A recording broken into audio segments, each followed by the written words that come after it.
What life lesson did you have to learn on your own as an adult? Story 1. 1. Love is not enough to save relationship despite how much both partners love each other. 2. Some of the worst things you can ever say to someone can be, or maybe, the last thing they will ever hear from you. Sorry, Dad. 3. As harsh as this is to say, failing a suicide will show you which of your closest friends, family members really and truly care about you. 4. Don't spend all your money on weed and alcohol. 5. Like in the movie Stand By Me, your friends will come and go. You will also notice that the older you get, the less friends you will have. Story 2. The Lawnmower Parable. I didn't realize this until I was in my 40s, and it hit me like a ton of bricks. I've since tried to pass this knowledge on. When I was about 9 years old, I was playing with a microscope my parents had bought me. I'd had enough at the moment and left it on the railing of the porch while I read a book. My dad came by with the lawnmower and told me to pick it up before he got back. It would have taken me all of 10 seconds to do it, and I figured I had plenty of time.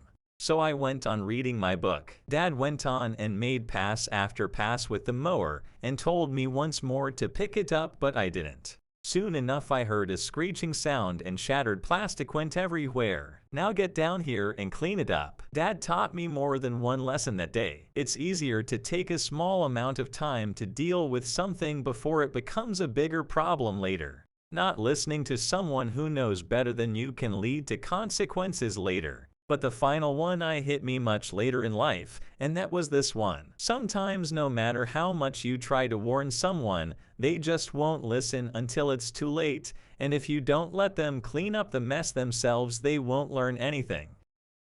Story 3.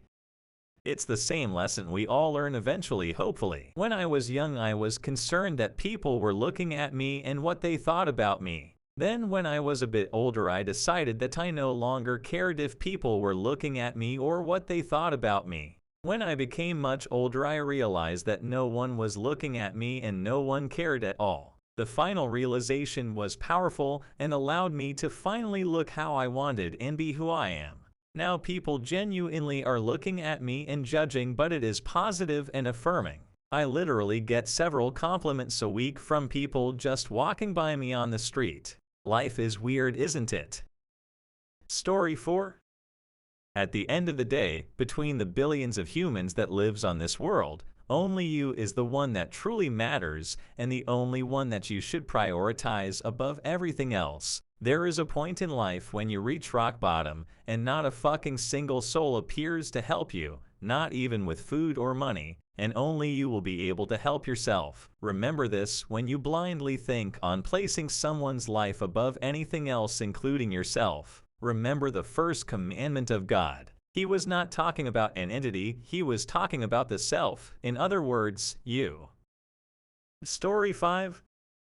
I learned that in the Western way of thinking we place too much emphasis on what we want to be and not enough on what we want to actually do. People have mental images of what it's like to be something, and they want the ego boost that goes along with being something, but they don't think of what they have to actually do when they are that thing. You should not ask yourself what you want to be, it's too passive. Instead, ask yourself what you want to do. Story 6. You don't have to friends with them if you don't want to. I have a friend who still lives like we're in high school, and the only thing she seems to want to talk about is who she fucked, and it seems to be the only thing she wants to talk about. I once told her how I was saving to get my own apartment, and she told me, hey, if you want a roommate, I'm here. She's not exactly the responsible type, and she blows half the money on weed, and her room is a huge mess with old food on the ground, and I grew up in a household where things have to be clean, and I can't imagine living like that. I decided I'm gonna cut her off because she is just mentally draining to me, and when she's depressed I try and help her, but she doesn't take it, and I need to surround myself with people who want to grow, not people who are stuck living in the glory days. Story 7. That taking care of myself is proving to be incredibly difficult, and only I can stop self-destructing, though I haven't figured out how to do so yet. You can be the smartest and kindest person in the world and still end up struggling with addiction as a way to numb your pain. Also, that adults don't have it all figured out. You never know what's going on behind closed doors or behind a smile. Fighting suicidal ideation is hard, especially when it sounds like a good idea, like an eternal solution to all your pain. At the same time, actually committing is way harder than I thought. Finally, it doesn't seem like it, but time goes by incredibly quickly, and while drowning in pain, I suddenly find myself at a place where I didn't want to be and didn't have the strength to do anything about it. Wow, that was dark. I'd like to give little me and current me a hug for the amount of times I had to use the word pain here.